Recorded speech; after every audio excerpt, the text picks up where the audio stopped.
working, business world is more receptive than they are to the woman. When a woman go into prison, if she was a thief, prostitute, whatever she was, they actually say, well, look, you're overly qualified for the job. Where have you been for the last 2 years, 5 years, 10 years? And she said, I was in prison. They say, for what? And whatever she was in prison for, that's how they see her. They will never see it beyond that. So it's far more difficult, in my opinion, for the women coming home than it is for the men. And I came to Islam because I was in prison, and I was there because I wrote checks, forged and uttering. And while I was there, I tried to go to church, but I didn't feel a connection there. And I wanted something that made me feel closer to my prayers being answered or listened to. When you were there, did you see other Muslim sisters or meet other Muslim ladies when you were there? While I was there, I did see other sisters there, but at the time I wasn't quite clear about Islam and everything that it had embedded. So I still tried to go into the church, the Christian church, and after a couple of months of trying the church, something just led me to go to one of the meetings that the sisters was having. And from the first time I went, I didn't want to stop going. Right. And what was your impression of the Muslim sisters when you first went? They were genuine, and they were loyal to their belief, and I felt they were sincere with the teachings of Islam. And now you continued to go to the meetings before you became Muslim, just listening and understanding something about Islam? And I was at a prison called Savannah Correctional Center, and then they transferred me 3 months after being there to a facility called Goochland. And while I was there, they didn't have Islamic services. And I just kept writing and writing and sending letters out to different community members outside of the prison system asking for an imam to come and have Islamic services there. And after about 4 or 5 months, someone came. Right. But did you see that for the women who are in prison, that maybe there's not quite enough Islamic services provided to them in the prison? Maybe, I don't know if you know about what's provided for the men's side, but now do you think that there has to be some improvement in what's provided for the Muslims who are in prison? Yes, because if it wasn't for me persisting and persevering and trying to find a imam and just writing officials down and in corporate of the correction center and feeling invalid, you know, then they wouldn't have never had the service there provided for the Muslim women. Right. Once the imam started to come, Brother Malik, then more women started to be attracted to Islam, and it grew, and it's still there today because of that.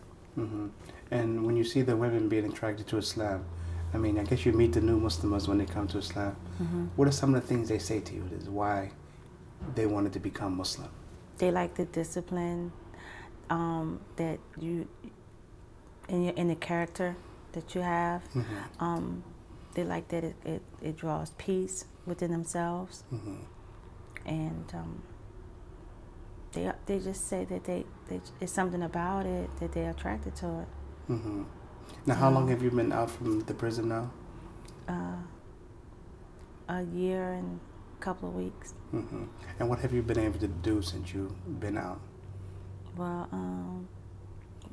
5 days after I was out, I enrolled in business school, and I completed that class and got certified in business. And then that was in June. I completed that.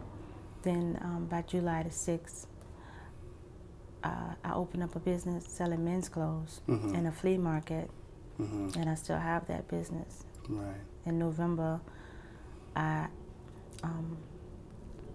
started a business. I joined a business with YTB selling travel, Mm-hmm. and I started doing that, and I was doing hair too with my cosmetology license. So Mm-hmm. But keeping busy. yeah, I work 7 days a week. MashaAllah. But sister, just as you know, in Islam we know that the reminder benefits the believer. Mm-hmm.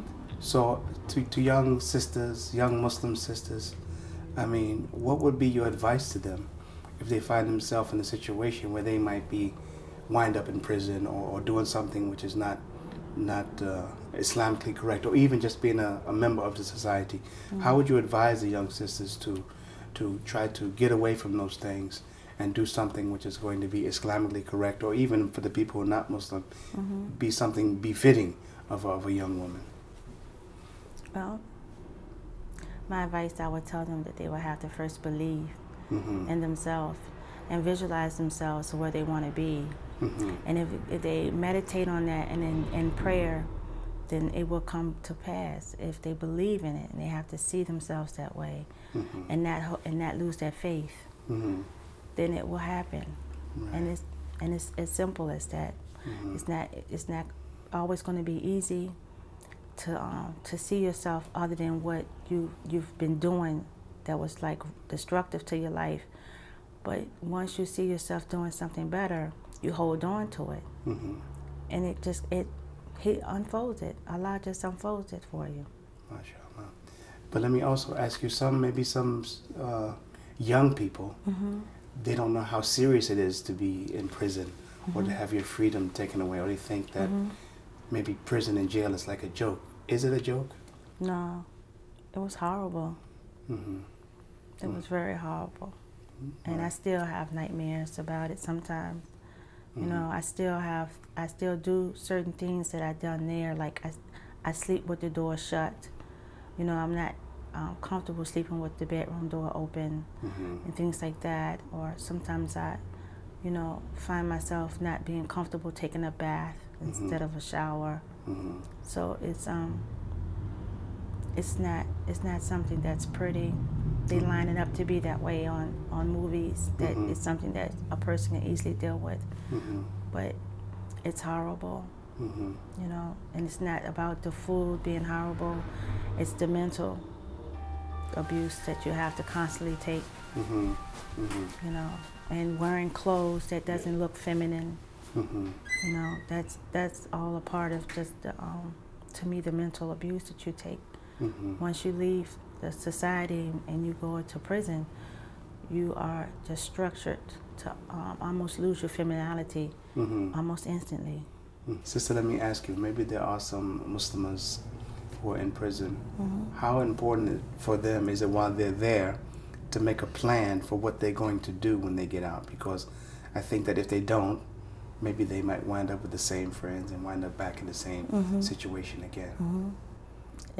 It's very important.